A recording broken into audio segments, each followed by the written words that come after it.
Polícia Militar.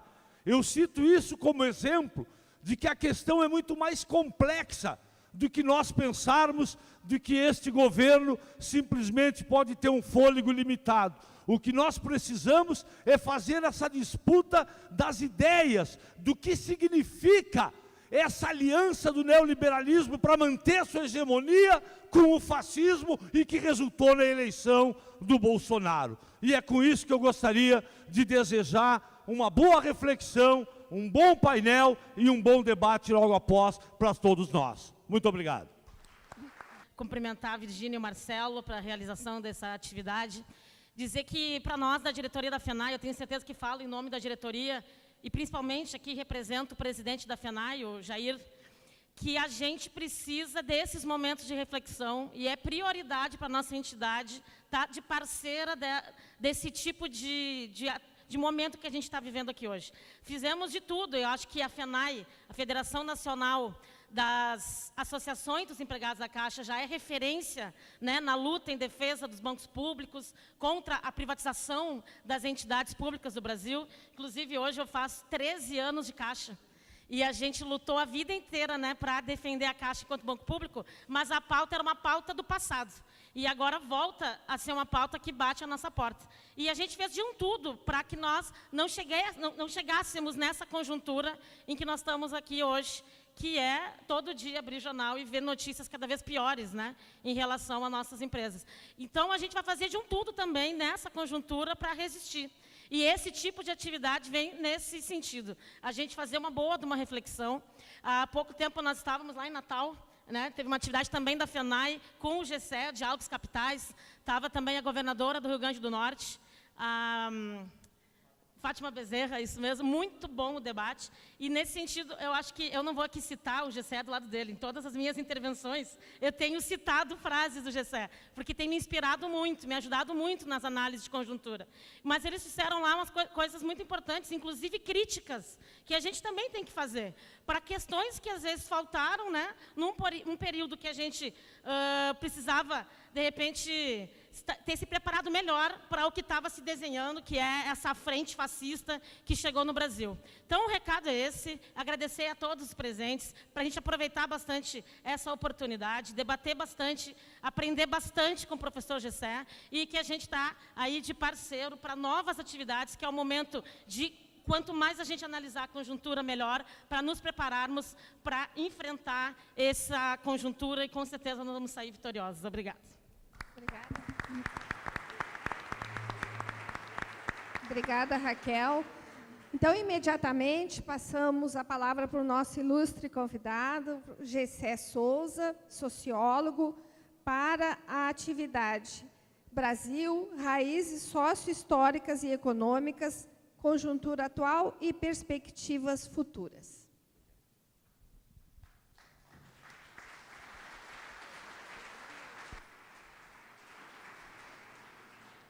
Obrigado, pessoal. Boa noite. Eu estou muito honrado em estar aqui. Agradeço imensamente o convite da FENAI. Me sinto muito contente em ter essa oportunidade de discutir com vocês. Aproveito e cumprimento o meu companheiro de lutas em Brasília, ministro Miguel Rosseto.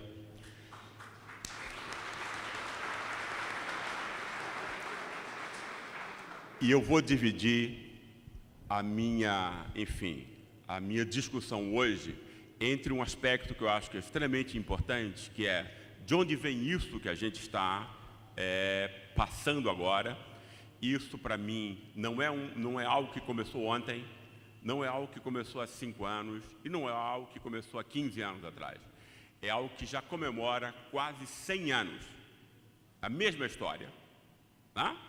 Ou seja, é o processo de dominação política de uma ínfima elite que, ao mesmo tempo, conseguiu se assenhorar do pensamento simbólico sobre a sociedade brasileira.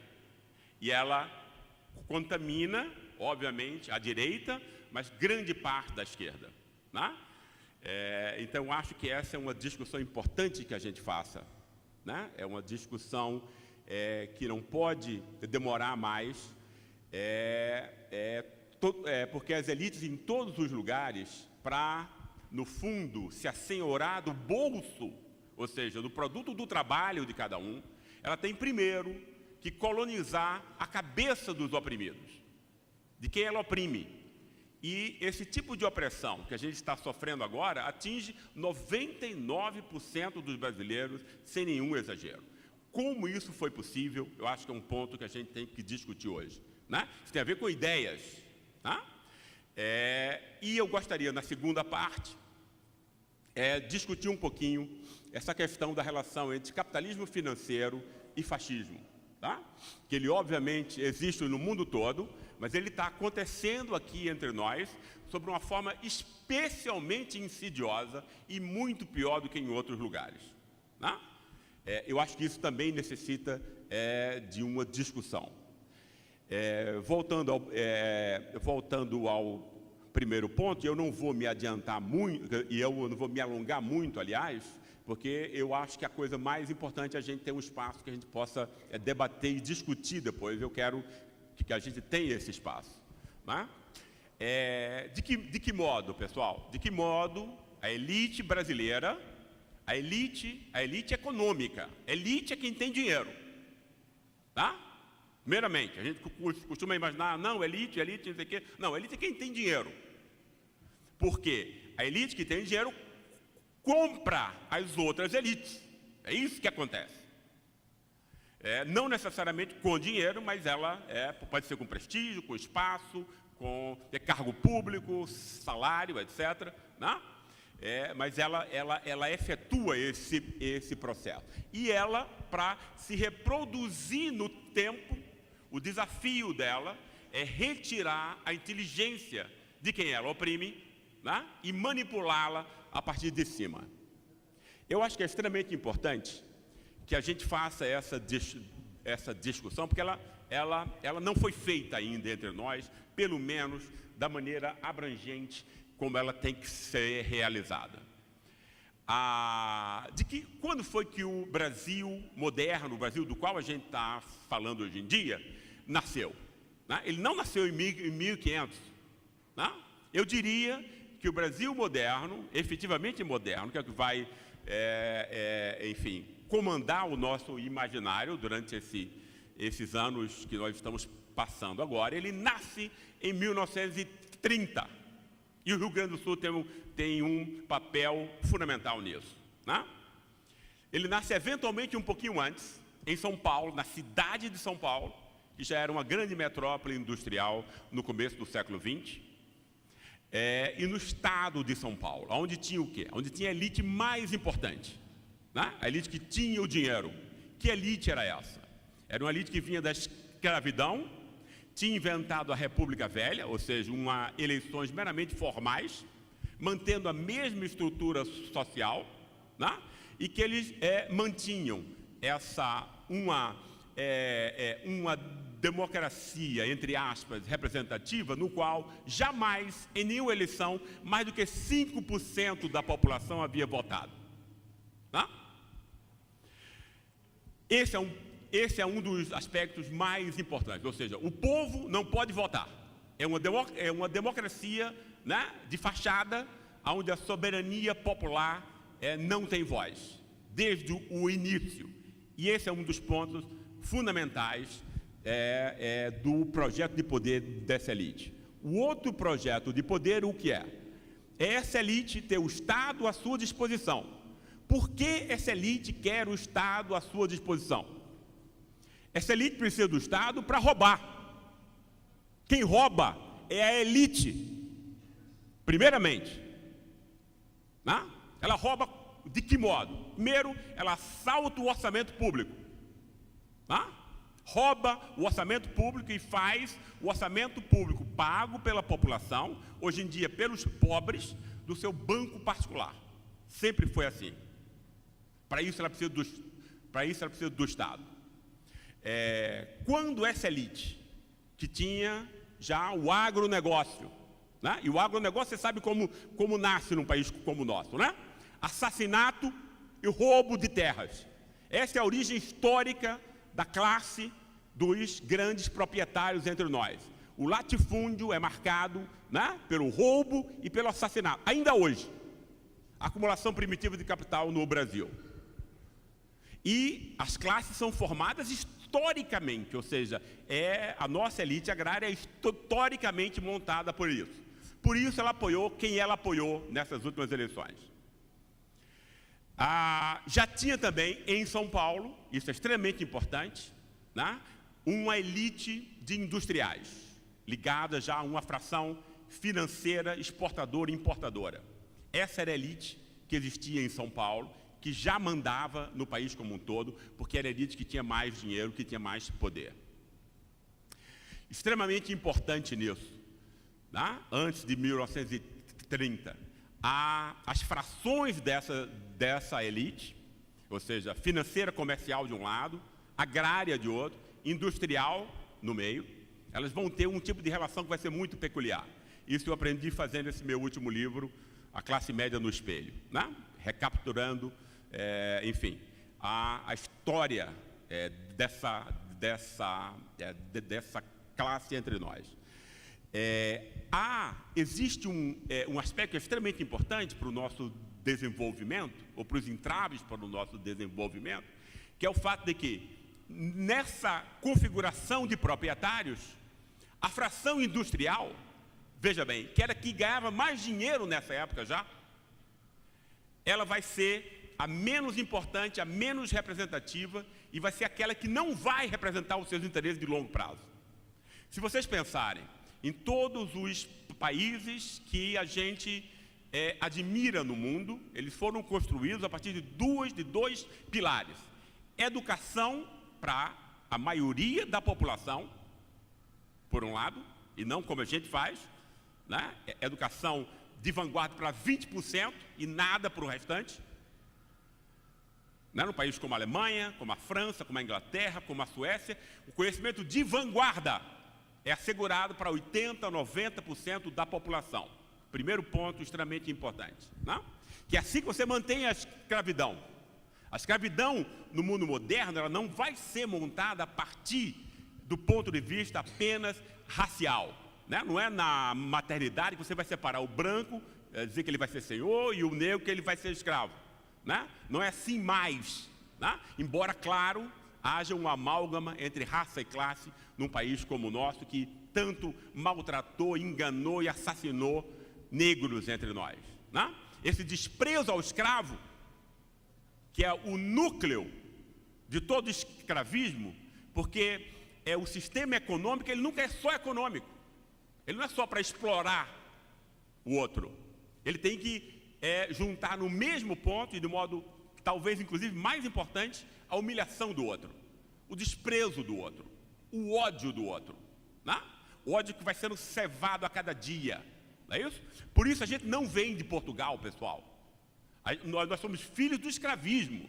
O escravismo não existia em Portugal. Quem comandava o escravismo entre nós eram portugueses, mas eles chegavam aqui e entravam em relações sociais completamente distintas das que existiam em Portugal. Ele tinha que odiar o seu trabalhador, né? Ele tinha que ter a piada suja, né? Ferir a autoestima, né? Isso é o caldo cultural brasileiro, né? É o escravismo, é a humilhação, é a retirada da confiança, da iniciativa, né? Do escravo e depois do trabalhador brasileiro. O núcleo do Brasil é esse, o núcleo afetivo, emotivo, que vai estar em todas as relações que a gente trava, é a humilhação e o ódio ao escravo que nos marca. Por que eu digo isso? Porque a gente nunca criticou isso. Nunca criticou isso. Jamais foi criticado, né? O Brasil montou e vai montar a partir de 1930, com a ajuda de intelectuais que são incensados, inclusive pela esquerda, uma concepção de sociedade destinada a repetir, item por item, o escravismo, sobre outras condições. Você não separa mais entre negro e branco, mas você põe uma escola que vai servir a 20%, que é a classe média, a imensa maioria de nós todos que estamos aqui, não é isso?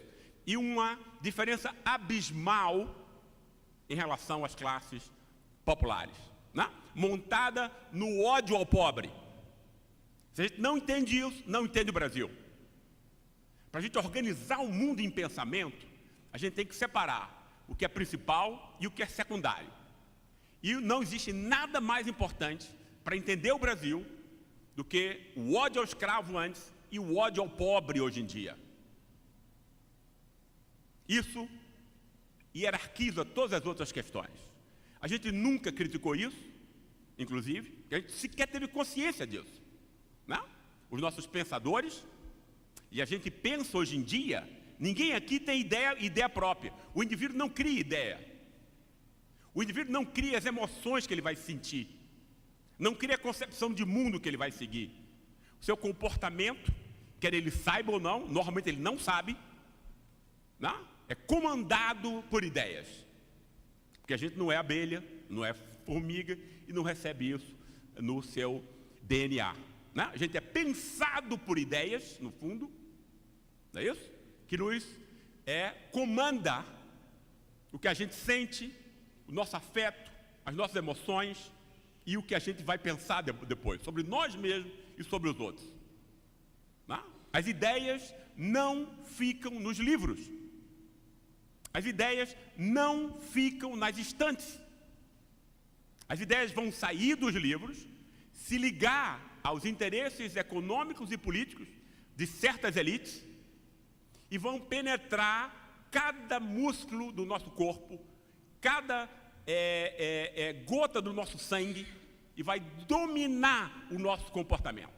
É por conta disso que uma elite tão pequena de meia dúzia consegue dominar 200 milhões. É pelas ideias. Então as ideias são importantes.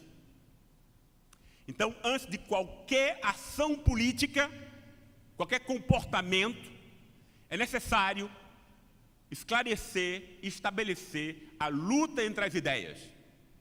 As ideias que empoderam e as ideias que humilham. As ideias que nos deixam fortes e as ideias que nos desempregam. E as ideias que foram montadas sobre o Brasil são todas para nos humilhar, para nos desempregar, para nos enfraquecer.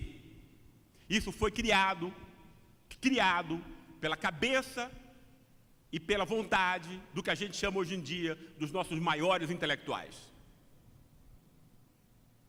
Sem a coragem de enfrentar a tradição, esse país vai continuar tendo, né, essa miséria e essa violência pornográfica e doentia que a gente tem até hoje.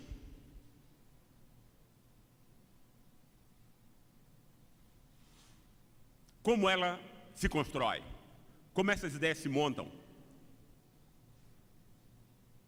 Nós havíamos visto que a elite paulistana, que é quem vai dominar as outras elites regionais, vai se expandir e vai dominar o país como um todo.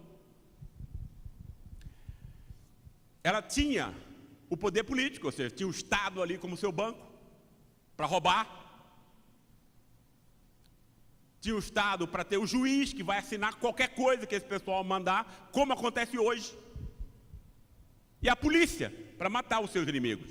É para isso que a elite precisa do Estado.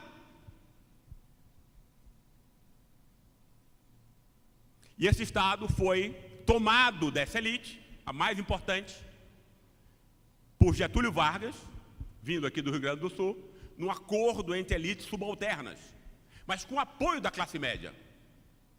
Getúlio foi recebido de braços abertos, ele nem esperava isso, pela classe média e parte da classe popular em São Paulo e no Rio de Janeiro, as duas maiores cidades do país da época, né?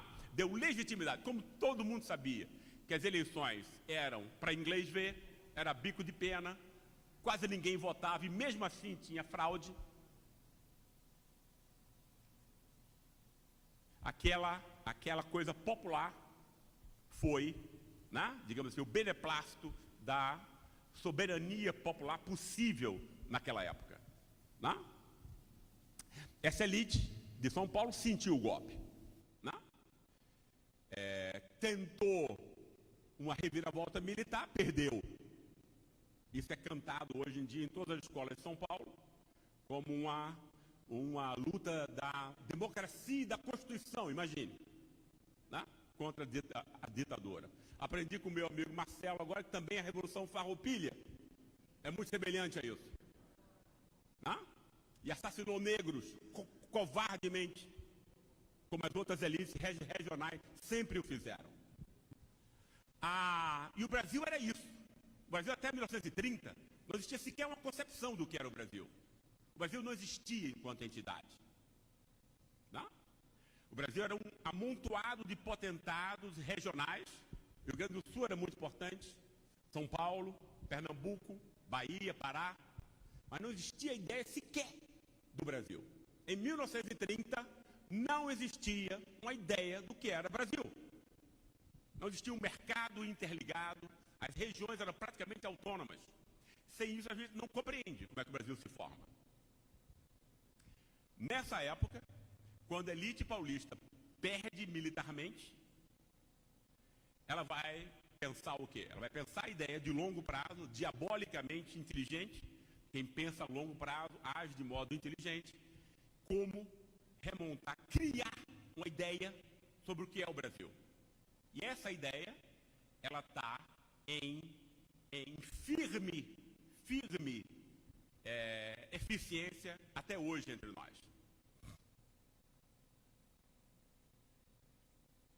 Como foi que essa ideia foi montada? Obrigado. Primeiramente, o Brasil vem da escravidão? Não, de modo algum. Que se esqueçam os escravos. Não? Quando você não critica o que você é, você não sabe quem você é, você reproduz isso. Isso na vida individual, qualquer um de vocês sabe. Com as sociedades acontece o mesmo. Vai se montar uma história do Brasil, uma interpretação do Brasil, onde senhores e escravos vão estar ali, ninguém vai negar, porque é impossível negar, mas é como se não desempenhassem papel algum. Como se a gente viesse de Portugal. Mentira, Portugal não tinha escravismo. Os seres humanos são criados por relações institucionais, né, que montam um dia a dia, uma rotina, etc. Né, uma certa forma afetiva, emotiva e racional de agir com os outros. A escravidão vai ser a forma como a família, a escola, a justiça, a política vai ser montada entre nós. Não tem nada a ver com Portugal. Né? A transmissão cultural não se dá pelo sangue. Não é biologia aqui. Mas a gente acredita nessa bobagem. Né? Desde os 5 anos, quando a gente entra na escola. Mas não é a única bobagem. Aí a gente vai, como a elite, precisa humilhar o povo. Porque senão ela não vai poder manipulá-lo. Um povo altivo, você dificilmente manipula. Então você tem que humilhar o povo. Como é que você humilha o povo? Você diz, olha, a gente vem de Portugal, e Portugal é muito diferente de Inglaterra e Estados Unidos. Em Portugal, católico, ibérico, então esse é um povinho meio, como o nosso vice-presidente disse, lembra? Indolente, preguiçoso, meio burrinho, não é isso? Né? Mas antes de tudo, ladrão, corrupto. Né? Quem disse isso foi uma das grandes figuras do pensamento brasileiro, Raimundo Fauro. Né? Fauro disse essa bobagem. A gente tem que dizer assim, para dessacralizar, combater isso. Né? Essa besteira, essa idiotice. Portugal tem uma corrupção desde 1381. Ou seja, isso é uma ideia imbecil. Por quê? Porque a ideia de corrupção, no sentido moderno, ela só é possível a partir de 1789 na França. Por quê? Porque o povo só pode ser dono dos bens do Estado quando ele é concebido como a origem de todo o poder. Isso só aconteceu na França e na Revolução Americana de 1776. Falar de corrupção, de que alguém, um particular, pode se apropriar do bem público antes do século XVIII é idiotice. Furado, uma fraude histórica. Todos nós acreditamos nisso. Direita e esquerda.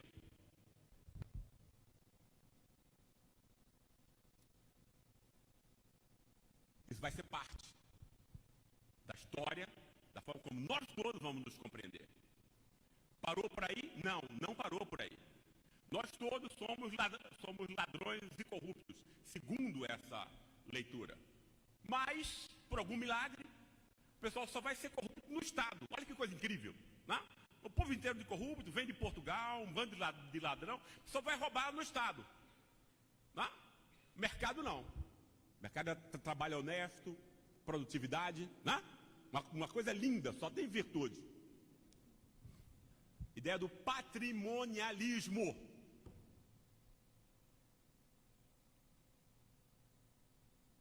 Os partidos de esquerda vão ser influenciados por essa ideia de modo decisivo e vai comprometer decisivamente a sua ação. Em grande medida, os voos de galinha da esquerda no Brasil têm a ver com a colonização desse tipo de ideia, que isso compromete o comportamento, traz hesitação, confusão no comportamento. Claro, é uma ideia para o seu inimigo. Essa ideia é boa para quem? Para a gente? Não. Mas é boa para essa elite, que tinha perdido o poder, né?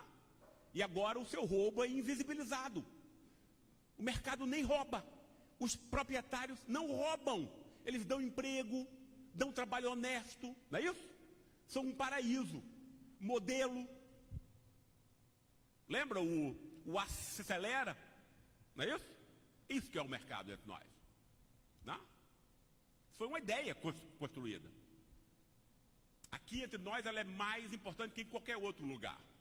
Criar o Estado como bode expiatório. Porque o Estado e a política são o bode expiatório. Ora, se você tem a cabeça da República Velha, vê o seu povo como humilhado, inferior e seu inimigo, você quer criminalizar a soberania popular. A soberania popular se manifesta onde? O povo pode se manifestar onde? Na política e no Estado. Aí você estigmatiza e criminaliza o Estado e a política, claro. E a gente engole isso, 100 anos.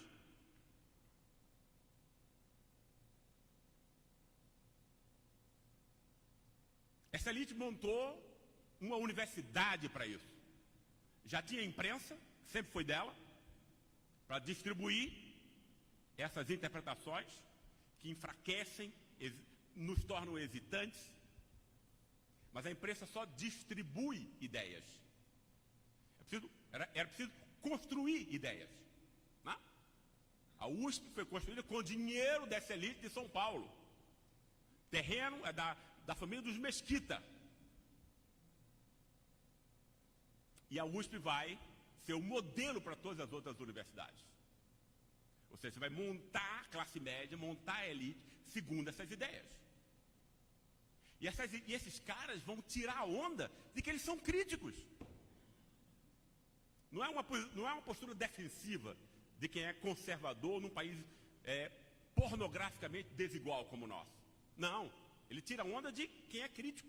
Olha, eu estou aqui apontando o dedo, pô, se não dá, país como esse, com uma roubalheira dessa não dá, olha aqui, pronto, eu estou criticando, né? Vai montar a balela, a mentira da corrupção política como a origem de todos os nossos males. Vamos só para quantificar, porque em dinheiro é fundamental que a gente quantifique. A Lava Jato, em 5 anos de scanner e atividade partidária, onde ela blinda o sistema financeiro, blinda os órgãos de comunicação, blinda o sistema financeiro, que é quem rouba, legalizadamente ou ilegalmente, blinda os órgãos de comunicação, que é quem mente e distorce sistematicamente a realidade, blinda o poder judiciário, que ninguém com mais de 5 anos acha que é mais honesto do que o sistema político. Né? E escolhe, de acordo com a conjuntura política, os seus inimigos. É isso que a Lava Jato é. Um candidato de esquerda, como os dois grandes candidatos que fizeram, não podem elogiar a Lava Jato. A Lava Jato tem um vínculo orgânico.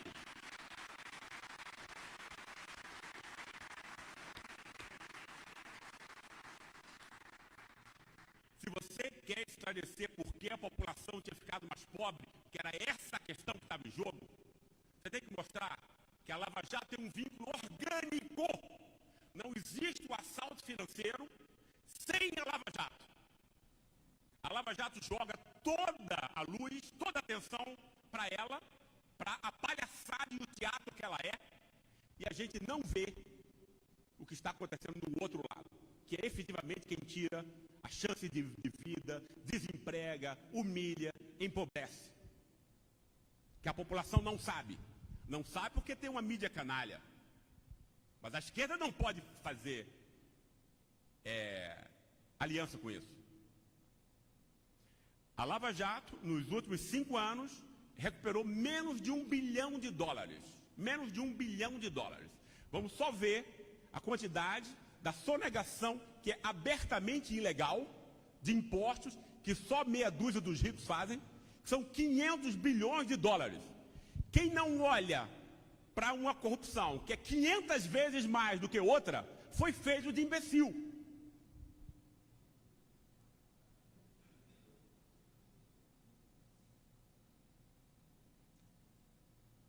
Sem contar uma dívida pública que não é dívida, porque dívida tem contraprestação, e essa que a gente paga, por conta disso a gente não tem educação, saúde, nada, é 98% juro sobre juro, sem contraprestação.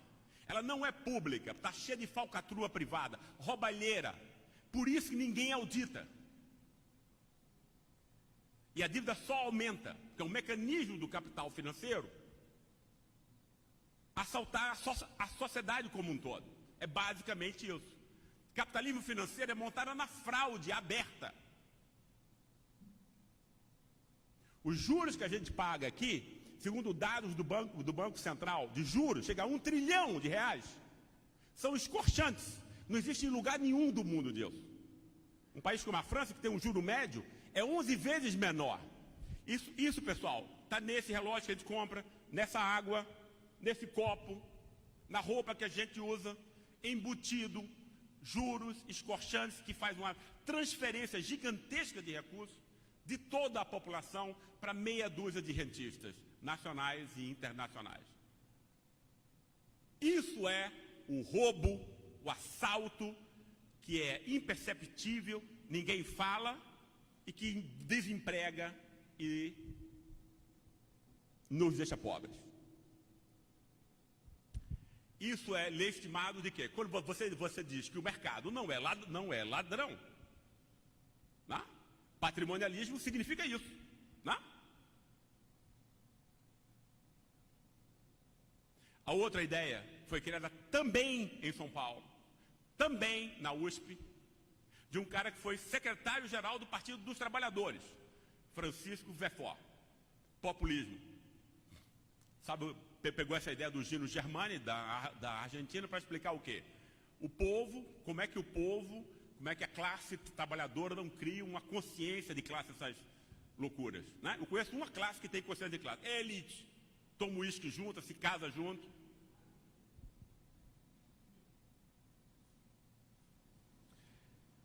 Como é que você explica isso? Os trabalhadores vieram do campo para a cidade, acostumados a obedecer ao coronel no campo, vêm para a cidade e pode ser manipulada por líderes urbanos. Aí você já diz que os trabalhadores são manipulados, não têm consciência do mundo, porque não foram nessas universidades. E os seus líderes são manipuladores, no mesmo conceito. Né? Depois que você tem isso pronto, na cabeça da população como um todo, então você fazer qualquer política para 80%, ou nesse caso, para 98% da população brasileira, é populismo. Democracia é fazer para os 2%. E a gente não tem defesa em relação a isso. Personalismo, essa mentira que a gente vem de Portugal, bobagem, que tem uma tradição de corrupção, isso é uma fraude histórica, para humilhar o povo, tirar a sua iniciativa. Aí um povo ajoelhado, humilhado, você ainda diz que o seu representante no Estado e na política é ladrão, quando o ladrão no Estado é o lacaio pequeno do mercado.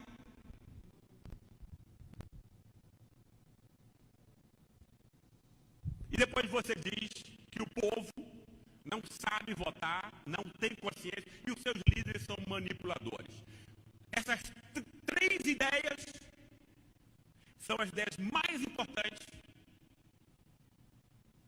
para se pensar o Brasil, desde há 100 anos. É claro que houve, né, a partir dos anos 50, elas começam a ser importantes, e o que Carlos Lacerda faz com Getúlio Vargas é a mesma coisa que a Rede Globo fez com o presidente Lula.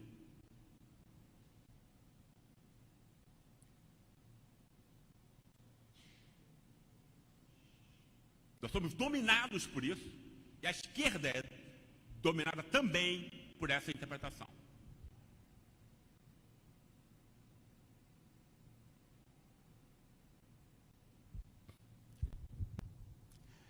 A gente precisa repensar isso, porque o novo comportamento exige novas ideias.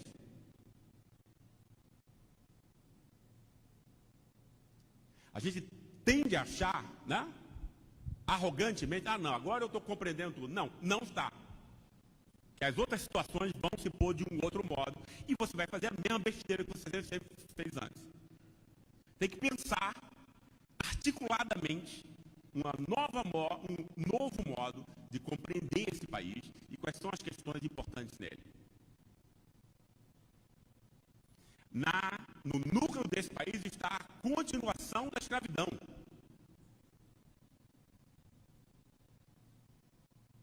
O que derruba o governo desse país não é a corrupção. Ou alguém viu alguém de classe média sair à rua quando alguém da elite rouba. Alguém viu, então não é a corrupção, certo?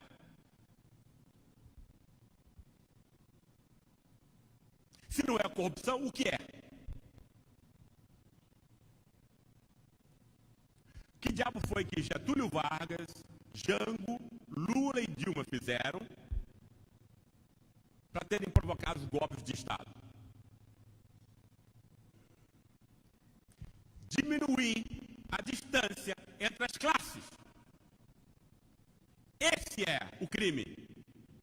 Esse é o crime. Dessa aliança antipopular foi montada em 1930 entre uma ínfima elite que se apropria do poder econômico a título de propriedade e a classe média, porque o capitalismo, pessoal, não é só dinheiro. Capitalismo é conhecimento, em grande medida, é tão importante quanto dinheiro.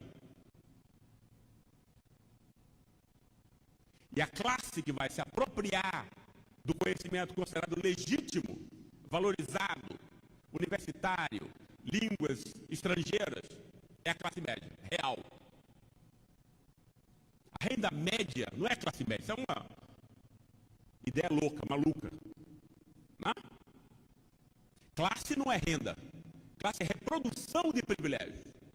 Que diabo acontece na vida de João, que ganha 1 milhão, e de José, que ganha 1.000, para explicar que um ganha 1000 vezes mais do que o outro? Se você é de classe média, você teve uma família, recebe de presente desde o berço, estímulo à concentração, pensamento abstrato, disciplina, autocontrole, de graça, pré-condições afetivas e emocionais que vão fazer com que você chegue na escola com 5 anos, vencedor. O que o filho das classes pobres não tem. Não tem por quê? Porque o pai nunca teve. É culpa da família? Não. É culpa de uma sociedade que perseguiu, humilhou ativamente, todos os dias, essas classes.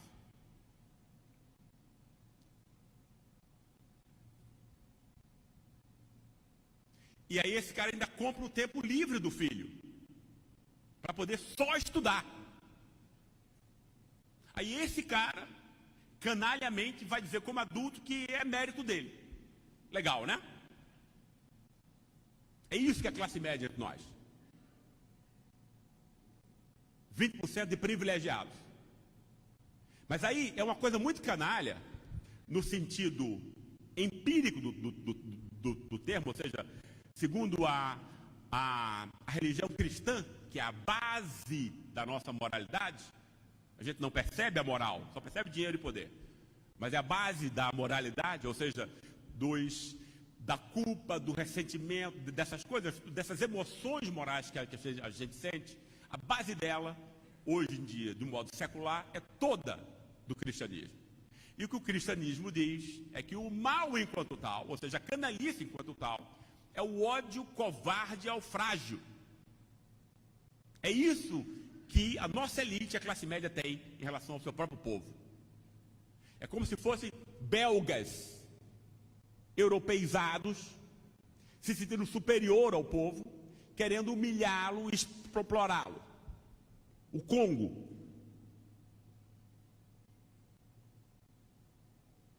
Não é isso? E se apropriaram dos dois grandes capitais do mundo moderno. Dinheiro, de um lado, a elite, e a classe média, o conhecimento considerado valorizado, que vai dar não só dinheiro, vai dar prestígio, reconhecimento social. A polícia não vai chegar esculachando na sua casa, ela vai ao contrário, né? Entre aspas, proteger você. Essa é a articulação de classe que vai ser montada. Como a classe média não pode dizer que é por isso, porque ela vai ficar contra Lula e contra Dilma, porque, antes de tudo, aumentou-se de 3 para 8 milhões. As pessoas estavam na universidade, que é o bunker do privilégio da classe média. Além de estar usando, coitado, uma roupinha que comprava com 24 meses, mas não pode ser a mesma roupa da madame de classe média. Isso que faz a classe média sair à rua. Em 64, Jean, coitado, nem chegou, só formulou um programa e caiu. Lula e Dilma, e Getúlio depois, que enfiou uma bala no coração e depois viu que ele não tinha roubado coisa nenhuma, né? Mas a condenação já era prévia. Né? Essa é a história do Brasil. Né? Tocar nessa questão, ou seja, de como essas coisas se mantêm e essas ideias continuam.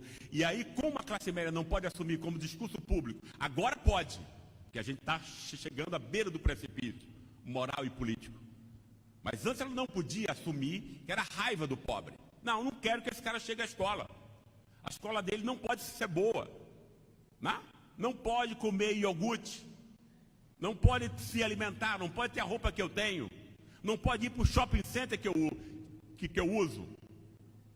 Como você não pode dizer nada disso, porque isso é canalice no sentido cristão do termo, aí você inventa o pretexto perfeito, que é a corrupção. Aí você transforma o canalha em herói da moral nacional. Aí ele sai à rua, né, na Avenida Paulista, onde seja, aqui deve ser onde? Na Rua do Comércio, né? Com a bandeirinha na mão e tal, né? Orgulhosamente, né? Entende? Canalha travestido de amarelo. Né?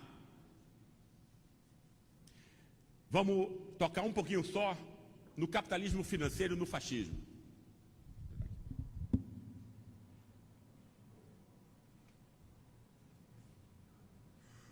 Obrigado. O capitalismo financeiro, pessoal, o que foi que o capitalismo financeiro fez? Ele fez aquilo que, lembra o que Marx disse? Trabalhadores do mundo inteiro univos, não foi? A máxima do capitalismo financeiro é sonegadores de impostos do mundo inteiro, univos. É basicamente isso. Né? Com isso, você quebra qualquer forma de reação política, que os estados ficam quebrados na sua base, sua capacidade de arrecadar impostos. E você cria fluxos paralelos de capital, paraísos fiscais, etc., onde você lava esse dinheiro.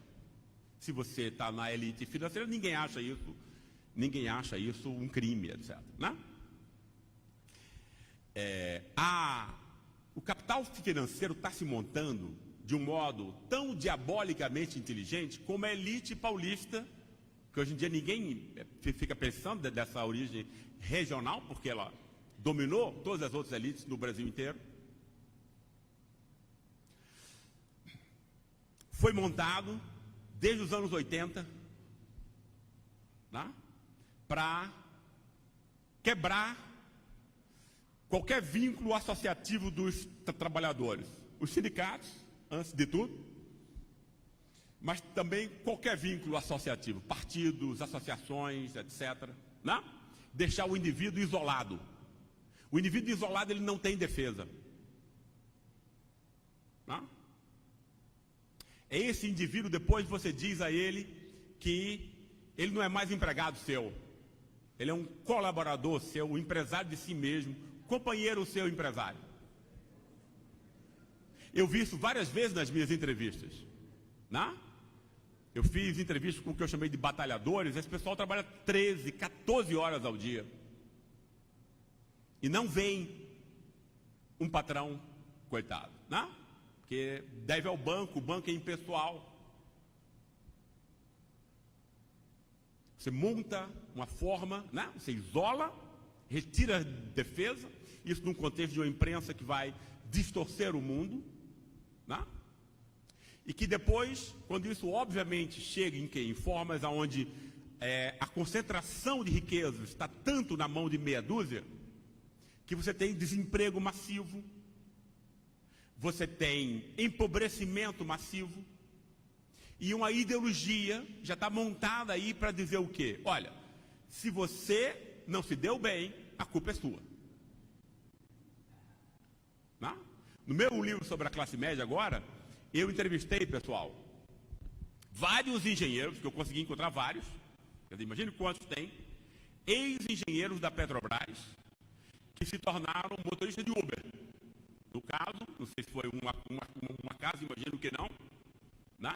Eles todos tinham se tornado motoristas de Uber.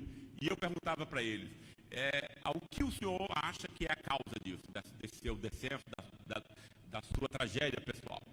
Inevitavelmente, Cabral, a política. Não estou aqui defendendo o Cabral, pessoal, o contrário, não é isso? Quer dizer, 280 milhões é muita grana, não é o que disse que ele desviou. Mas 280 milhões não desemprega populações. Agora, o que... E o governo do Rio de Janeiro, assim como o Brasil, dependia da Petrobras. Os royalties da Petrobras eram a base dos investimentos do Estado. A Petrobras foi responsável por mais de 50% do investimento público do Brasil há alguns anos. E a Petrobras foi atacada por esse capitalismo que é baseado na fraude. Por que ela foi atacada? Ora, se você sabe que é fraude, e esse pessoal sabe que é fraude, as bolhas vão aparecer, você está de olho em quê? Ativos reais. Quem tem ativos reais? Puxa vida, o Brasil acabou de descobrir a maior mina de petróleo do mundo. Né? Então você tem que atacar isso. Petróleo é real. Pode acontecer qualquer bolha, aquilo fica. A água do Brasil, as terras do Brasil. Nós fomos atacados a partir de 2013 por conta disso. Né? Você precisa criminalizar a Petrobras. Olha, esse aqui é um povo, lembra da ideia? Um povo de corruptos. Os políticos são corruptos, não é isso? Então vamos entregar a Petrobras para quem? Para os estrangeiros honestos. Claro. Pessoal, é isso que está por trás desse esquema. Tá? Não se imbeciliza um povo inteiro à toa. Você quer tirar a vantagem disso.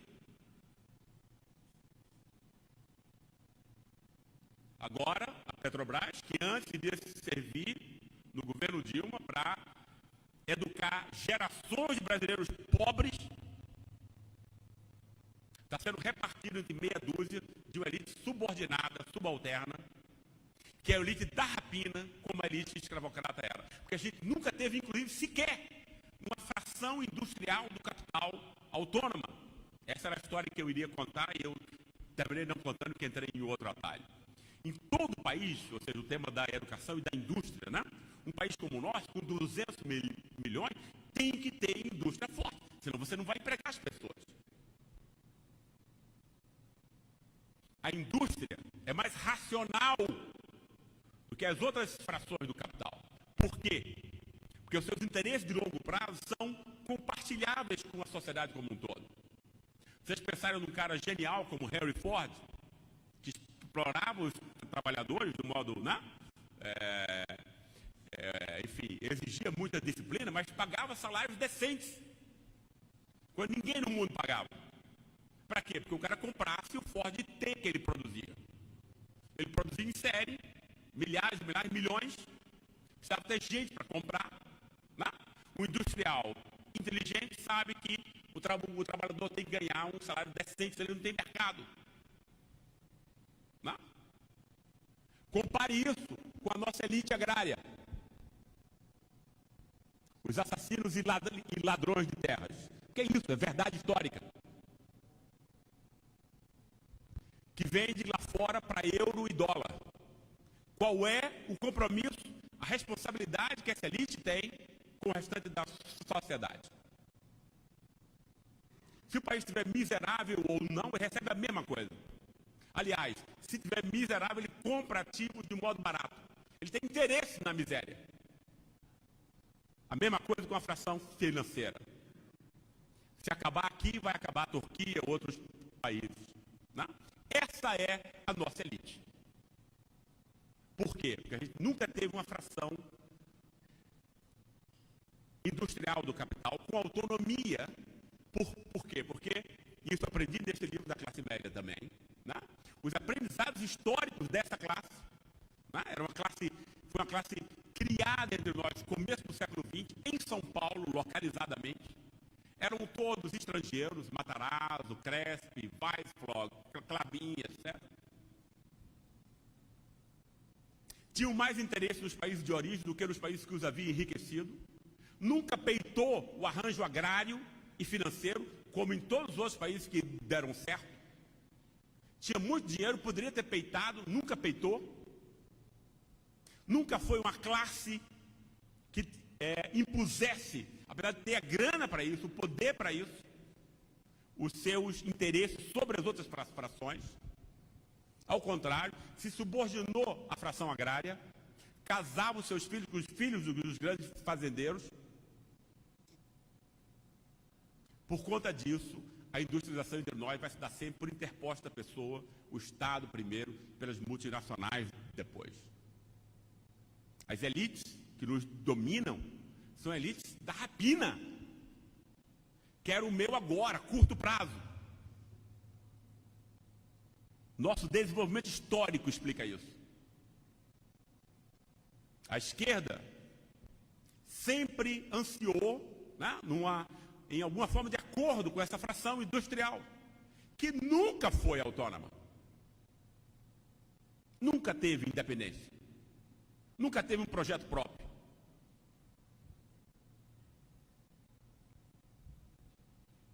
E hoje em dia, como não tem projeto próprio, ela serve subordinadamente a esse ataque do capital financeiro entre nós, né? Comprometendo o orçamento público, capacidade de compra e as riquezas nacionais. Eu fico à disposição para qualquer questão depois.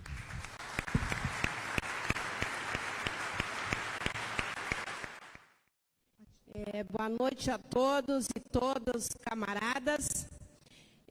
Meu nome é Angélica, eu sou da Central de Movimentos Populares, sou do movimento comunitário de um território ilhota aqui próximo, que foi despejado para a Restinga nos anos 70, ditadura. Então, quando a gente lê os seus livros, a gente realmente se situa ali como sendo essa classe baixa, né, humilhada, execrada, abandonada e que não se permite empoderamento. Então, é uma luz aí que vem nos trazer a nossa responsabilidade como movimento popular comunitário empoderado, lutando para mudar Essa é a ideia que se tem dos pobres no Brasil. Mas eu queria lhe fazer duas perguntas, porque sei que deve ter muitas pessoas que querem falar, e me parece que o astro aqui é o senhor. Então, uma delas é uma coisa que sempre me deixa muito revoltada, porque eu escuto nossas lideranças de esquerda falando a vida toda que o capitalismo está em crise. Eu queria que o senhor falasse o que o senhor acha disso. Eu não sei por quê, que é algo que mexe muito com a gente isso, porque se está em crise, cada vez é mais rico, cada vez é mais forte, cada vez está dominando mais. Então, qual é que é a crise, afinal? Né? Então, gostaria que o senhor pudesse falar sobre isso. E também, por que as esquerdas não se unem? Eu acho que isso é algo que realmente é muito preocupante. Porque nós, na esquerda, nos fracionamos como o Jaco Estripador, que é inglês, então nós não temos nada a ver, né? E nós não conseguimos nem internamente dialogar com os processos que o povo tanto almeja.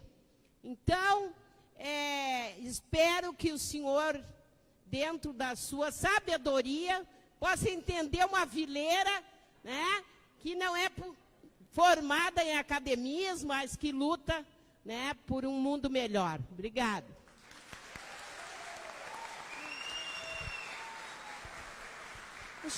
Vamos chamar... Então, a gente... Obrigada, Angélica.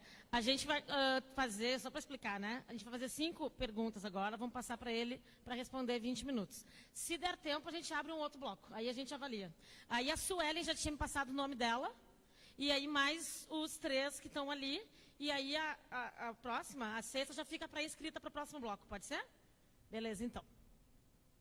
Quando for 1 minuto e meio, eu aviso, tá? Uma boa noite a todas e todos. Eu me chamo Suelen Gonçalves, eu sou militante do Movimento Nacional de Luta pela Moradia, filha das ações afirmativas na Universidade Federal, então hoje sou estudante de doutorado no curso de Sociologia aqui na URGS. Professor e colega, gostaria de trazer algumas inquietações para a gente pensar também sobre esse debate que você muito nos abrilhanta nessa noite, né? Pensar essa construção dessa elite, dessa classe humilhada e essa construção de corpos que podem ser exterminados, né, do ponto de vista de uma violência, do ponto de vista difuso, né, nesse contexto brasileiro, onde gênero e raça constroem, digamos, pilares de pessoas que devem viver e pessoas que devem morrer. Então, a gente pensar esse debate sob o ponto de vista do avanço da violência nas cidades, né, pensar o contexto das cidades e o papel de nós, enquanto esquerda, a enfrentarmos de fato esse tema da segurança pública, porque a gente tangencia, a gente não avança, a gente tem muitas dificuldades em refletir, pensar alternativas. Então, são essas questões. Pensar a questão da violência, o recorte de gênero e raça, que como essa classe humilhada, digamos assim, fica muito nítido nesse debate de pessoas que devem ter o direito à vida preservada e pessoas que devem ter sua vida exterminada. Obrigada.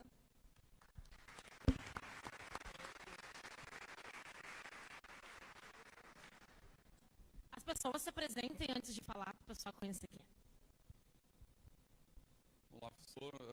Meu nome é Elton, sou de Porto Alegre, sempre morei aqui. Sou profundamente admirador do seu trabalho, principalmente no YouTube, eu acompanho muita coisa. Acho que é uma honra no nosso país ter alguém com essa relevância, principalmente para explicar o próprio país, né?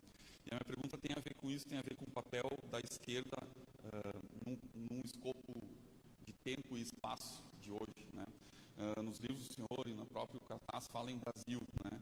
Eu tenho tentado acompanhar muita coisa dizendo assim, a estratégia usada no Brasil para fazer as pessoas quererem votar no Bolsonaro foi criar inimigo interno, né?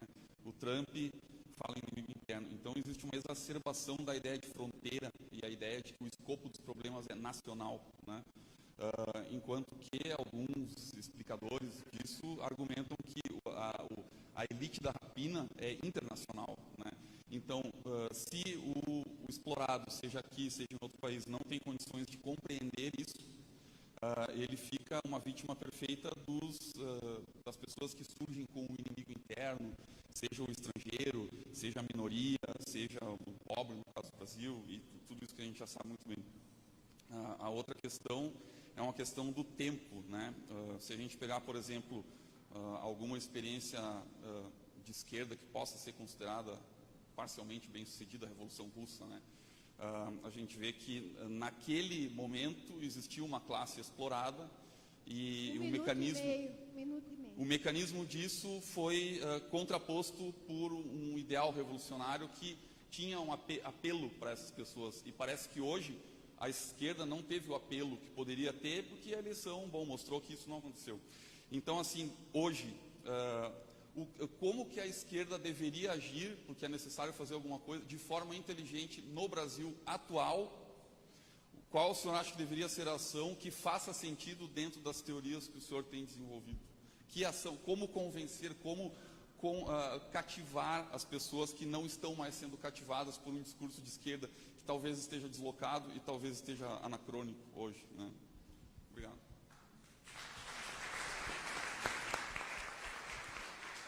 Obrigada. Se apresenta. Boa noite, tudo bem? Meu nome é Marina. Acabei de me formar em Relações Internacionais, na verdade.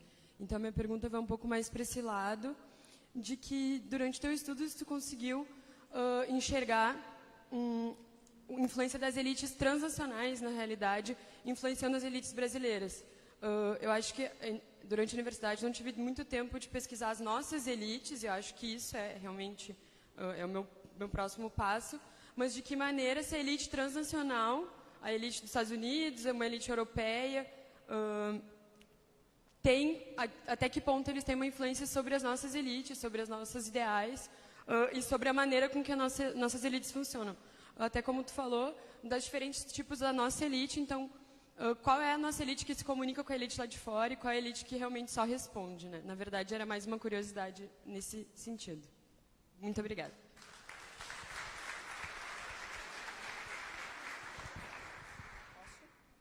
Boa noite a todos. Eu me chamo Caroline, sou empregada da Caixa e componho a direção dos Sindi Bancários. Eu queria tentar encaminhar duas questões que eu acho que se entrelaçam um pouco.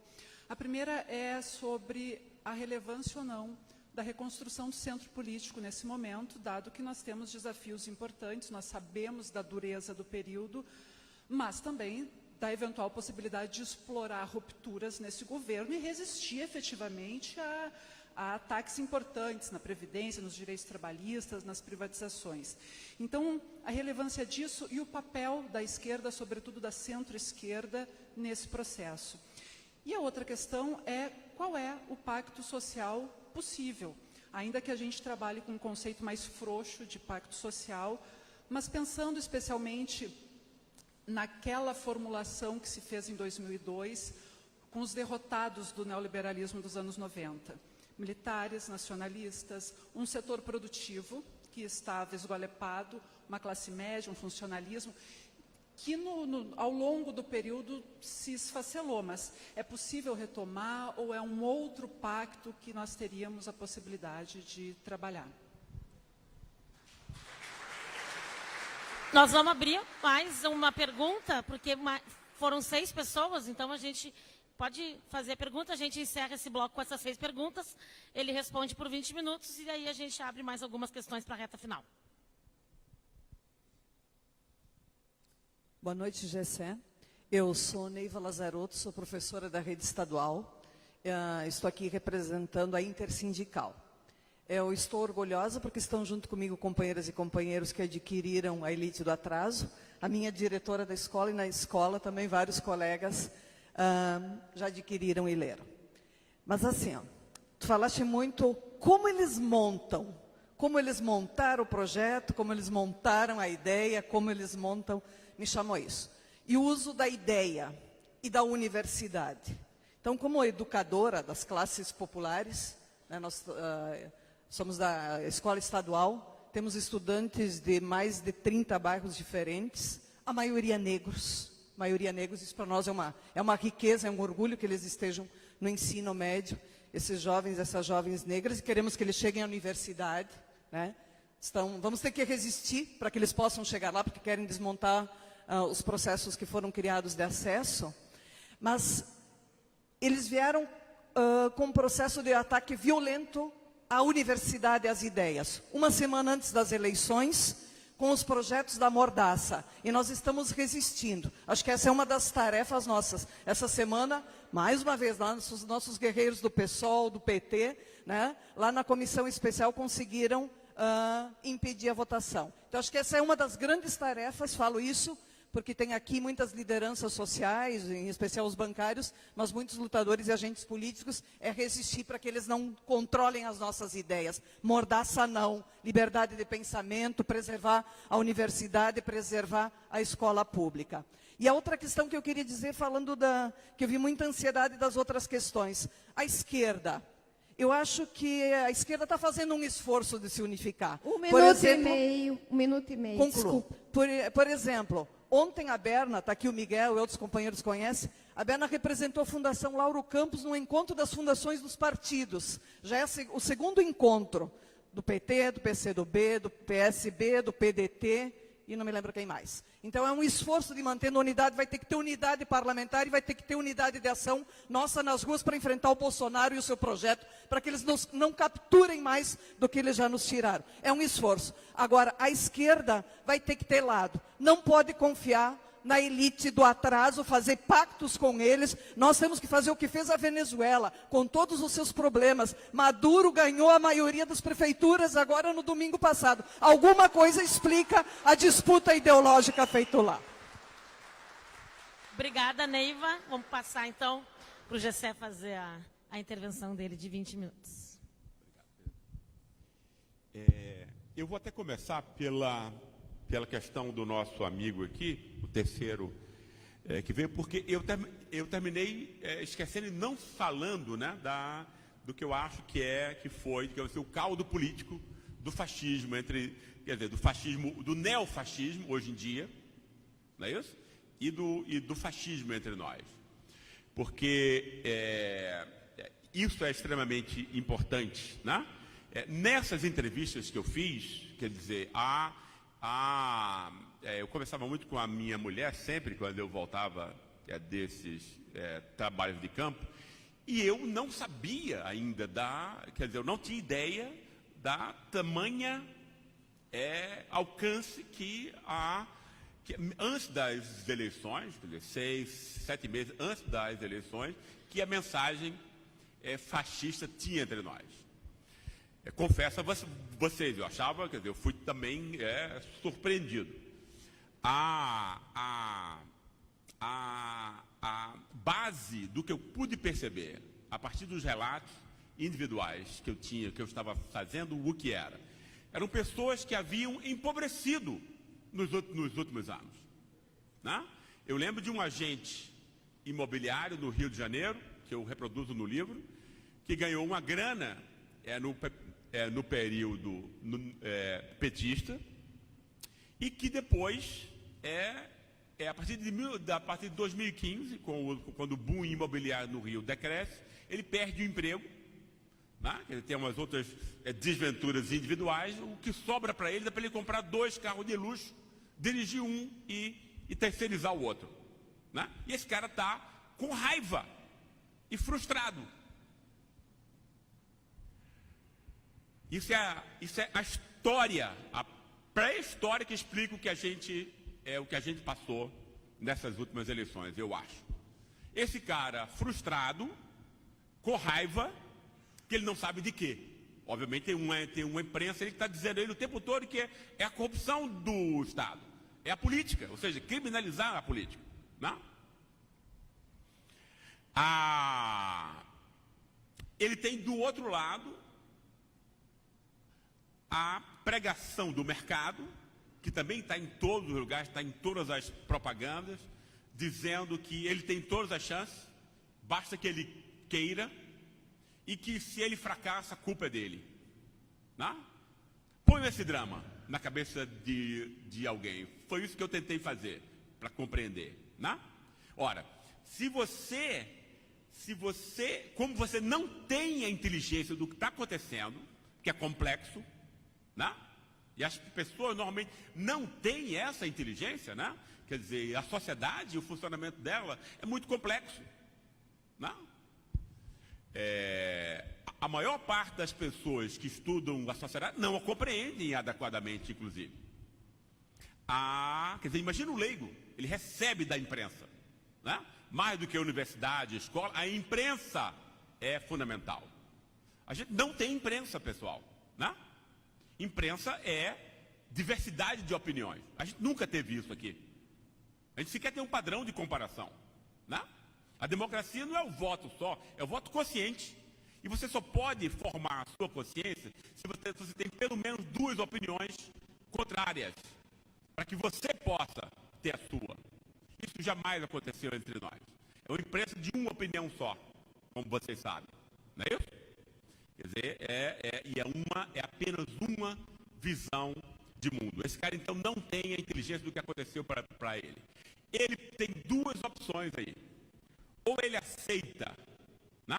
Ou seja, o sistema que entrou, foi um sistema muito mais desumano, explorador, empobrecedor e desempregador. Ele não sabe disso. Todas as notícias, o tempo todo, a política, no caso do Rio, no caso de onde ele era, Cabral e tal, aquele negócio todo, a sua pobreza está montada a partir disso, que é uma mentira. Ele tem duas opções. Ou ele aceita essa agressividade da frustração, da sua derrota, do seu fracasso. Isso significa, né, você cair no alcoolismo, na depressão, que é isso que acontece. E isso não é uma coisa, isso é um fenômeno de massa, né? A doença da época é a depressão e o alcoolismo. Não por acaso. Ou ele pode recanalizar essa agressão que estava dirigida a ele num bode expiatório externo, socialmente aceito, o PT, a política, etc. Tá? Para mim foi isso que essas pessoas fizeram. Elas estavam com raiva, estão ainda, e protestaram como alguém que não tem defesa racional com relação ao que está acontecendo com você, com relação ao mundo. Você não compreende e tem aquela lança jogada no seu peito. Ou você tira e direciona a um objeto externo, ou você tem que enfiar essa lança em você mesmo. Essa é a origem do neofascismo para mim hoje em dia. Né? Esse drama individual. Né? Que é um drama que você vive com você mesmo. Porque você não tem mais o companheiro do sindicato. Não? Tem ainda, eu sei, eu tenho uma enorme admiração pelo trabalho de vocês. E eu conheci vários nesses últimos tempos. Né? É uma resistência que eu acho que é a coisa mais importante, sagrada, que nós temos ainda hoje, nesse país. É a atividade sindical de resistência. Alguns sindicatos são históricos.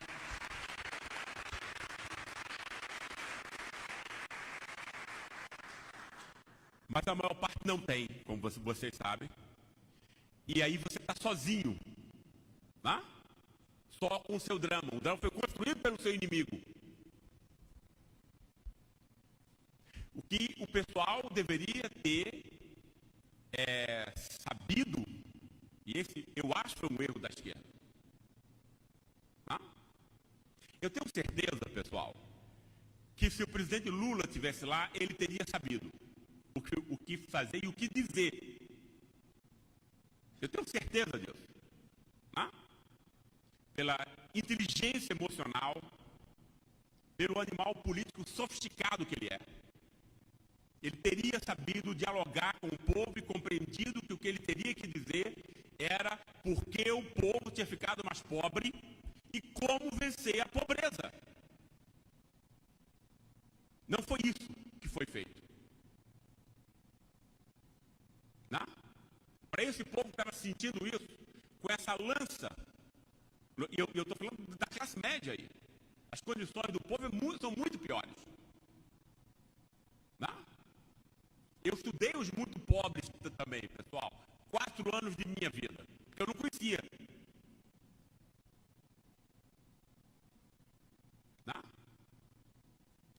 Para tentar saber uma coisa, a gente tem que ser humilde, tem que saber que não sabe.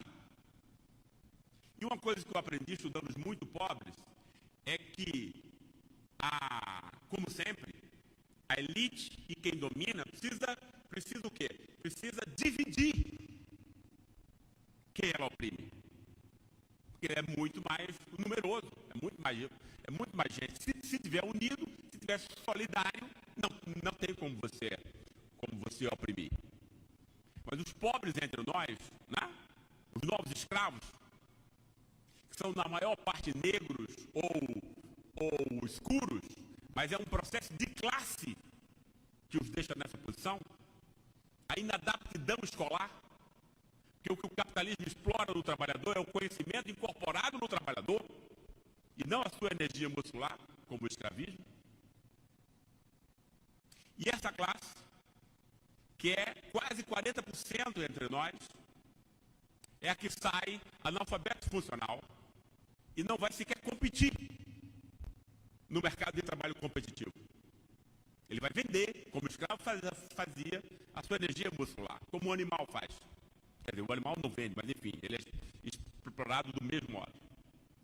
Faxineira, motoboy, morre 2 em São Paulo, babá, etc, etc. Tá?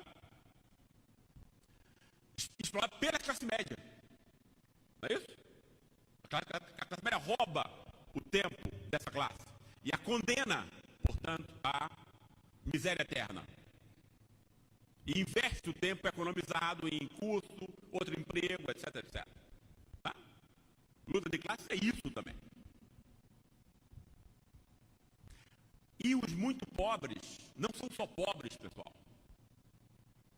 São, antes de tudo, humilhados e subjugados por ideias que foram criadas para oprimi-los. Aí, entre os muito pobres entre nós, e isso é um facão que corta todas as famílias, existe a oposição entre os pobres, entre o pobre honesto e o pobre delinquente, que é o bandido no caso do homem e a prostituta no caso da mulher, nas suas mais variadas formas. E toda família pobre tem essa sombra. E um se odeia. Porque quando você não tem nada, você tem só a moral. Aí você vai se sentir superior ao outro. Por conta, né, de uma pseudo-moral construída para lhe oprimir. A gente não entende isso, a gente não entende o comportamento dos pobres. A gente não entende a reação ao ele e não. Foi um belíssimo movimento de mulheres da classe média mais crítica e alternativa. Foi dito depois, não é porque a fake news, ela não inventa o mundo. Ela manipula e instrumentaliza ideias e concepções que já existem. E quando você passa aquilo para aquelas mulheres pobres que antes eram contra o fascismo e a sua ética da virilidade, que é a ética dos que não têm ética no fundo, a ética do opressor, da violência, do abuso sexual e de outros abusos. Aí você diz a essa mulher que já é pobre, humilhada e não tem nada, que ela pode dizer que ela é melhor do que as mulheres da classe média, porque elas são mais decentes. Esse apelo é irresistível para quem não tem nada.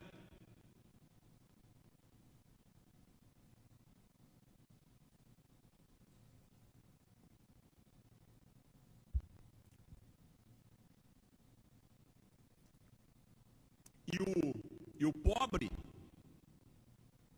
quando o seu opressor diz que vai matar o seu irmão, chama ele de bandido, ele também se considera superior ao outro. é uma divisão entre os pobres. Por isso que eu acho que o presidente Lula teria sabido. É uma certeza pessoal minha. Acima dessas contradições de classe, dirimindo essas oposições, que foi o que ele tinha feito antes. E não acirrando. E não explicando ao pobre porque ele ficou mais pobre.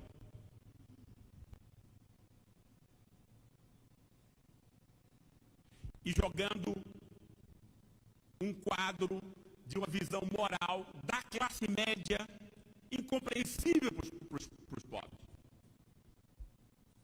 A gente não está na Dinamarca. Infelizmente, isso não foi explicado. E esse é o terreno onde mora a força do fascismo entre nós. O fascismo, ele vai fazer o quê? Ele vai pegar essa massa que ele próprio, quer dizer, o que é que o capitalismo financeiro vai fazer? Ela vai pegar essa massa de pessoas que ele próprio empobreceu e vai manipular as raivas a partir de cima. Não sei se vocês viram aqui, que eu aconselho a vocês, tem um documentário na Netflix chamado Get Me Roger Stone, que é sobre esses caras de direita sacaram, obviamente sem montar o conceito e tudo, que o que o capitalismo financeiro ele monta é uma maioria de pessoas enraivecida pelo sentimento de frustração, raiva, da pobreza e da humilhação, que ele não compreende. E não vai compreender nunca, enquanto a Rede Globo estiver dizendo como é o mundo, como é o Brasil e quem ele é. E manipula a partir de cima essas raivas. Uma luta de classes truncada. Né? Você cria aí uma reação do pobre contra a classe média, mas contra a fração errada da classe média, aquela que é solidária aos pobres. Por exemplo. E aí eu acho que você tem aí, então, por exemplo, vários dos temas que foram, enfim, perguntados agora. O extermínio vem disso, né? Você mata o seu irmão. O que é que a polícia faz? A polícia vem desse mesmo meio. E, obviamente, não é a polícia enquanto tal, porque a classe média e a elite apoia isso. Né? É uma classe média, é uma elite assassina. Aplaude o massacre de pobres. Né? Se regozija com isso, goza com isso. Aqui se mata 70 mil pobres ao ano. Isso é o dobro do que é na Síria.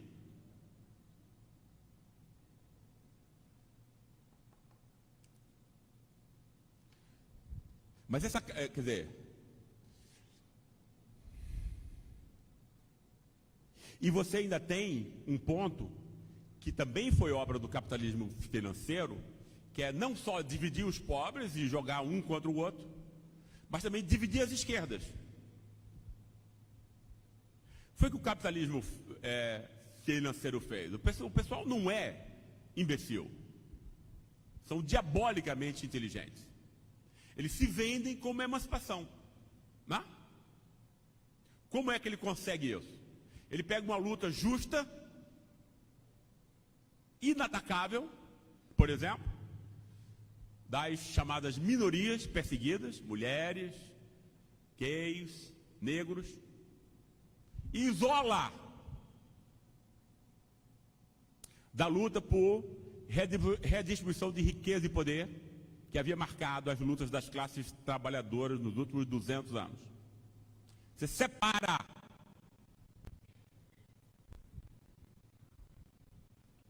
e se vende como emancipação. Essa é a pauta progressista do capitalismo financeiro, que a Rede Globo representa. Por isso ela pôde se apropriar do assassinato de Marielle Franco. esquece a luta contra a pobreza, né? Que é isso que o capitalismo não quer. Ele não quer distribuir renda. Ele não quer distribuir poder. Mas ele pode dizer, você pode ser homem, mulher, branco ou negro, gay ou heterossexual, eu quero explorar você em condições iguais.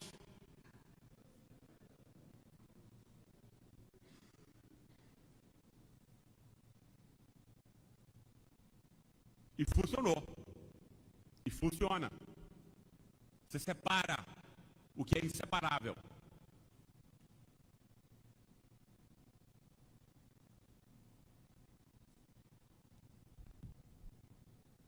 O inimigo que a gente está enfrentando, ele tem muito dinheiro, tem inteligência e tem os meios.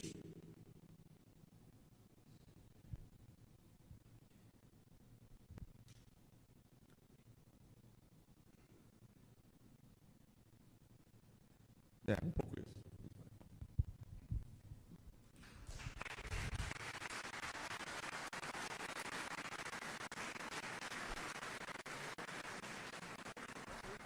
Pessoal, a gente está abrindo mais inscrições agora. Quem que está interessado? O Edson. Eu vou fazer até uma pergunta antes, eu vou me inscrever também enquanto mesa, porque na outra vez que eu ouvi lá, naquela que eu falei no Natal, ele tinha falado muito sobre a questão da nova classe média ser um mito. E aí eu gostaria de ouvir melhor essa parte aí da elaboração do GCE. Edson.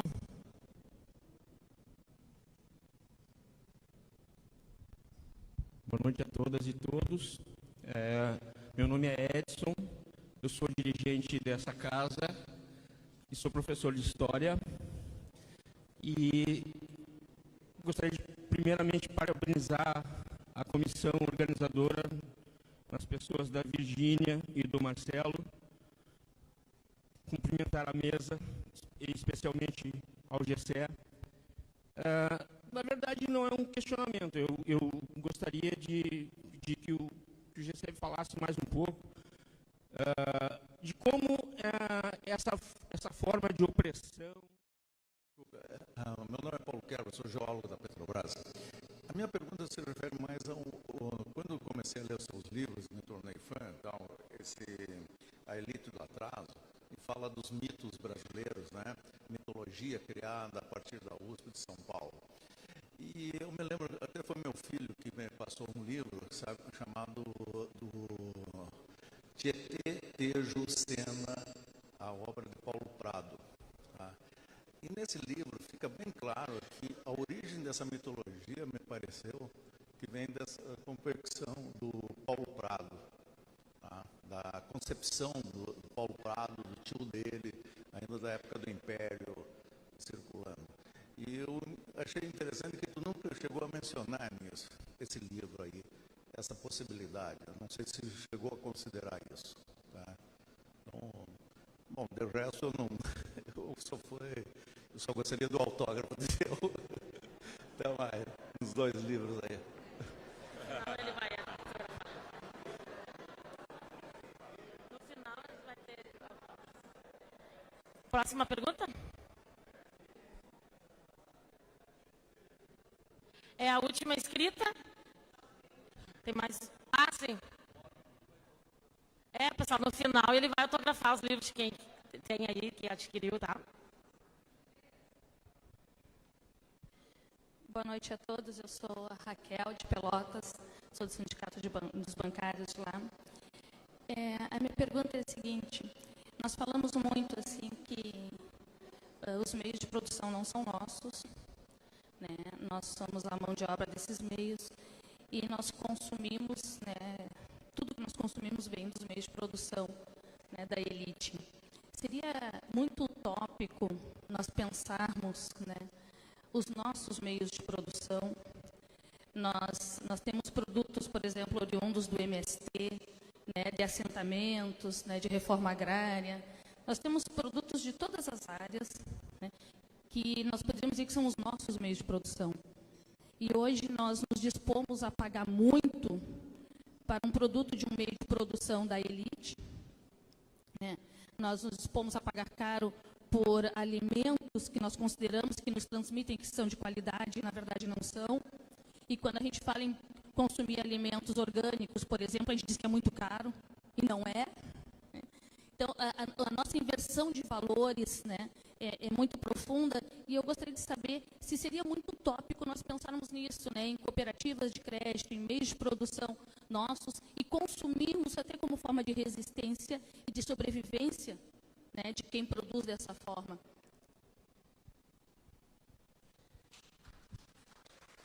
O colega que está sentado ali.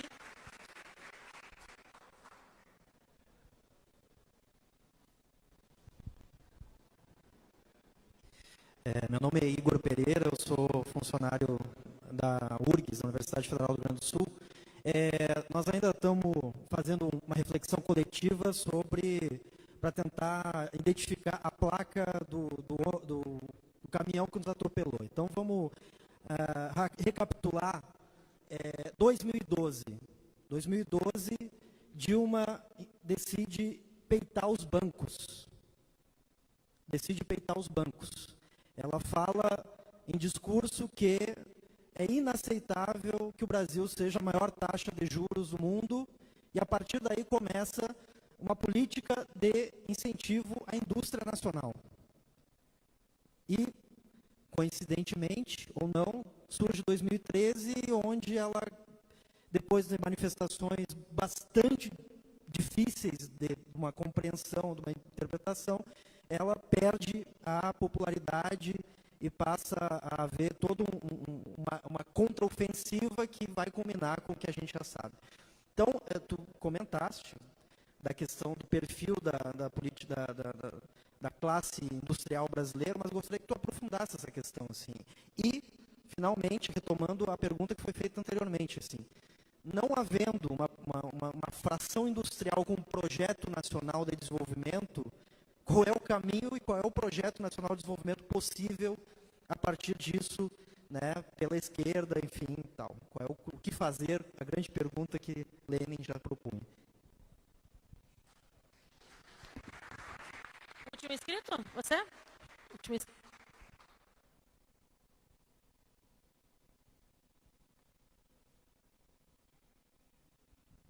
Boa noite a todos. Meu nome é Elvis Piccoli Vargas, eu sou dirigente de base do Sintramico RS e sou estudante de Direito também. É uma grande satisfação, Gessé, ter a tua presença aqui, sem dúvida. Eu queria aproveitar um exemplo que tu usou do engenheiro que se tornou motorista de Uber, né?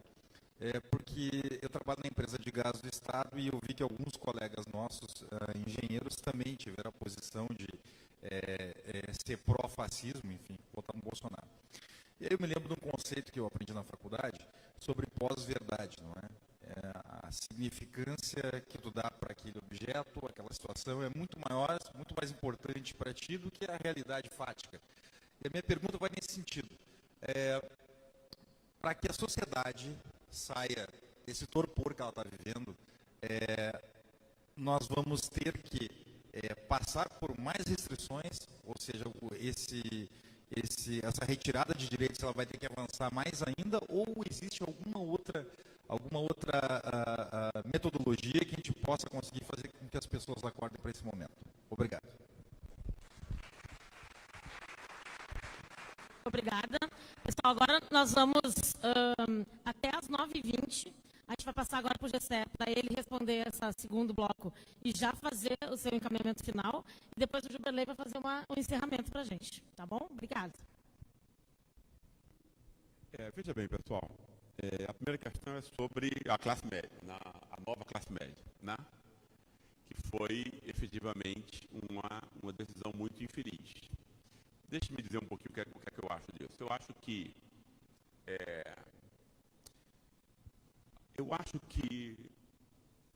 o experimento de uma política mais popular que a gente teve, ele foi ao mesmo tempo inédito, histórico, eu acho especialmente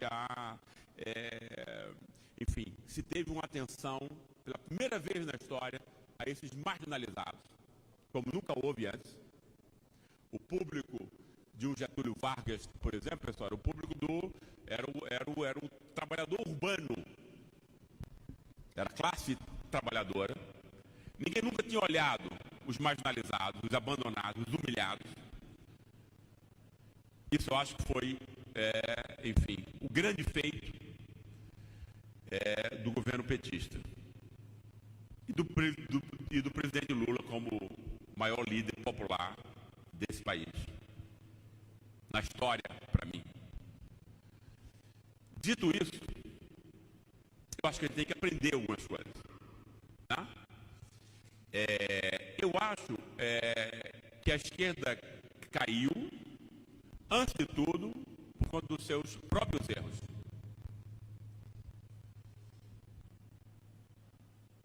Quando você faz um tipo de ascensão social massiva, como você estava efetuando aqui, você tem que explicar isso para as pessoas. E uma narrativa política, uma narrativa política é você falar das fases. Olha, primeiro você vai eliminar a fome, depois você vai ter um pouquinho mais, depois você vai entrar na escola, depois seu filho vai eventualmente entrar numa universidade, depois isso, depois aquilo. Você não pode entregar para um marqueteiro a política.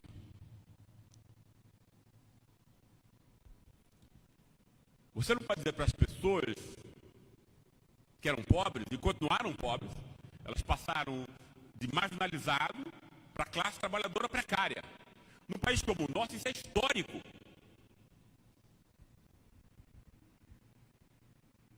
E isso é o início de uma maravilhosa narrativa política.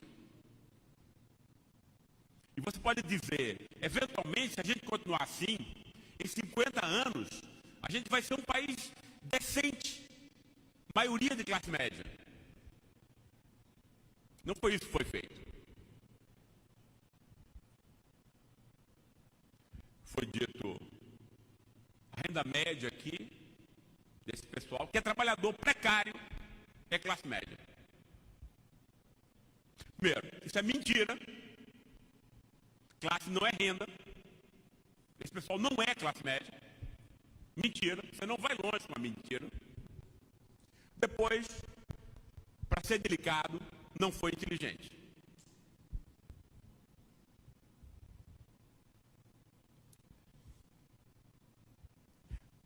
O trabalhador precário no Brasil, se você vai entrevistar esse cara hoje, ele acha que ele é classe média.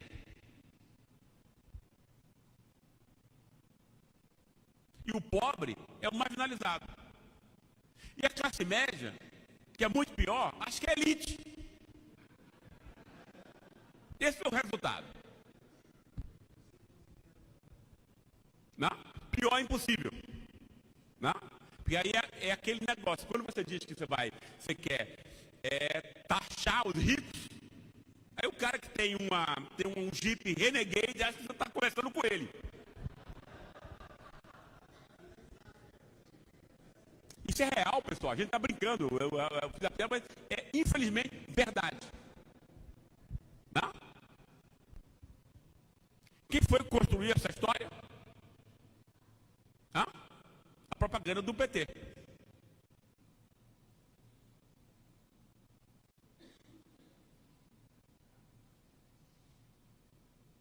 Por que isso? Porque eu acho que a esquerda não tem, até hoje, um projeto alternativo para o país, explicitado. O que a esquerda faz quando ela chega ao poder? Ela monta um plano econômico mais inclusivo, não é isso?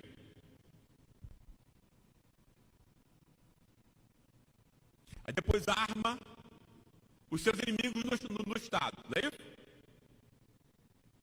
500 procuradores elegem o procurador-geral. Aí você tem 50 milhões de votos e você obedece a um cara que tem 500 votos.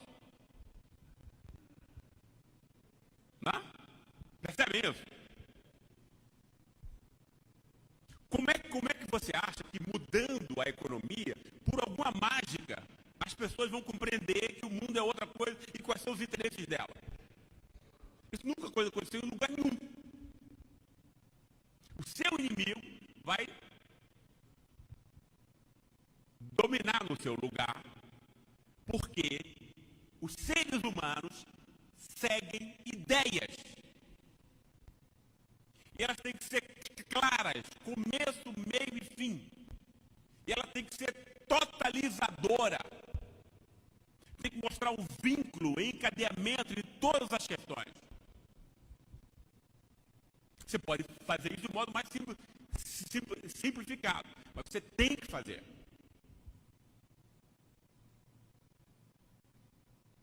Você não pode achar que um sistema, que um novo plano econômico, apesar de ser virtuoso em si, vai ser compreendido. Você não pode fazer como a presidenta Dilma fez, porque eu tenho uma enorme admiração pela coragem dela e por ela ter peitado esse arranjo das elites entre nós. Ela não quis só derrubar o juro, ela quis derrubar a taxa de lucro das parcerias público-privadas, que entre nós é extremamente importante. É como a elite rouba. É a estrada pronta, com o dinheiro de todos, e o cara vai lá e aí se beneficia disso. A taxas absurdas. Ela quis mexer nisso, imagine.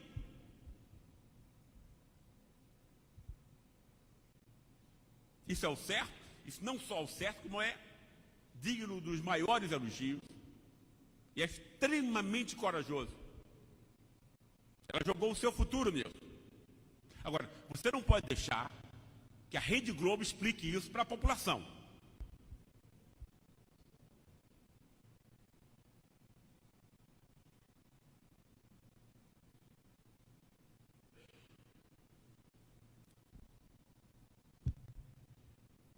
Porque você tem que explicar. Não? Tem que montar ideias distintas daquelas. Você não pode ter uma presidenta corajosa assim e deixar que o seu Ministério da Justiça faça as leis que vão depois servir para o seu inimigo botar você na prisão.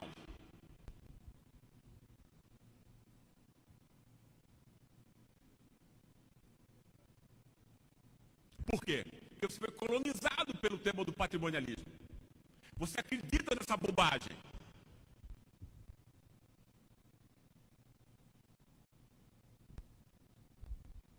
E ele recobre todo tipo de aliança e interesse mesquinho. Justifica, legitima, moraliza isso. A esquerda não tem uma concepção alternativa do Estado e não tem uma concepção alternativa de como a sociedade funciona. Se a gente não encarar isso de frente, a gente não vai adiante. Cada eleição torna isso mais premente.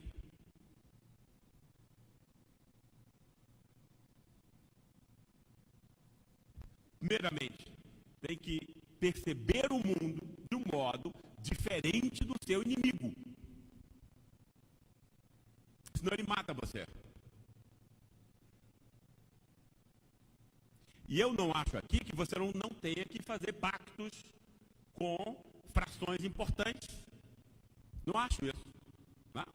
Isso aqui é um capitalismo. Tem que instruir essas pessoas. Olha, se você é uma empresa de infraestrutura, companheiro, você precisa de um Estado forte. E as empresas de infraestrutura são extremamente importantes num país como o nosso. Elas dão emprego.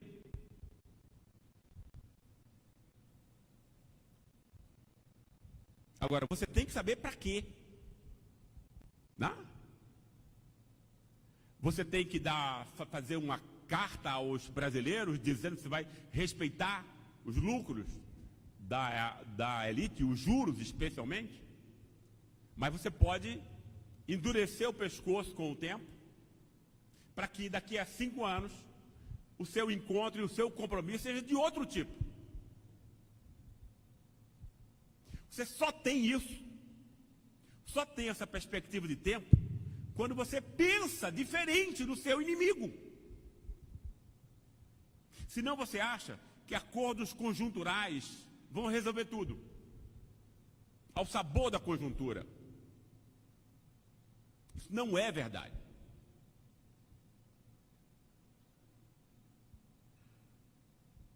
Aí você vai ficar completamente dependente da pessoa de um grande líder. É um grande líder? Sem dúvida. O maior que a gente teve. Mas é uma pessoa.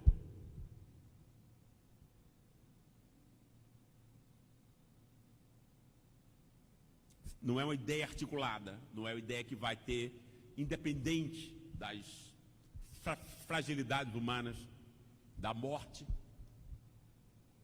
da prisão.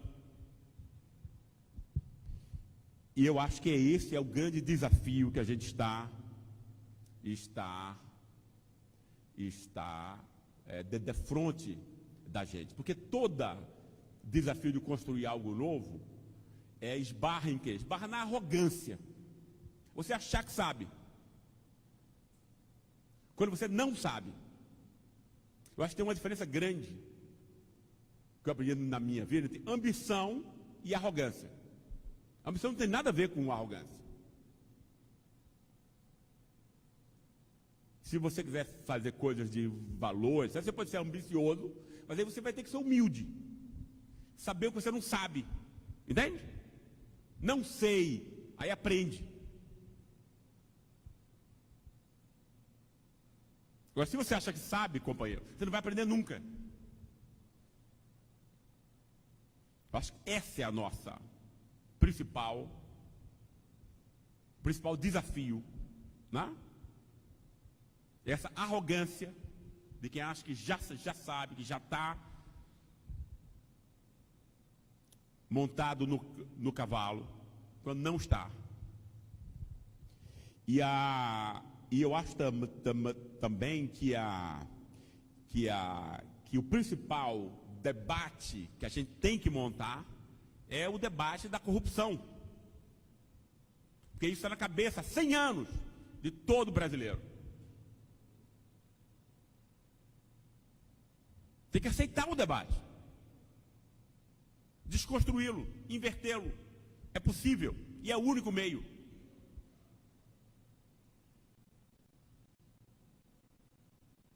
Negando, dizendo que é bom, claro que não. É recriminável, não é isso? Claro, você tem que ser punido. Não é ele que deixa você pobre.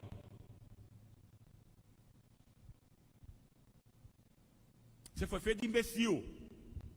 Como? Porque aqui tem uma coisa que é milhares de vezes maior, você nem nota, nem sabe, nem sente.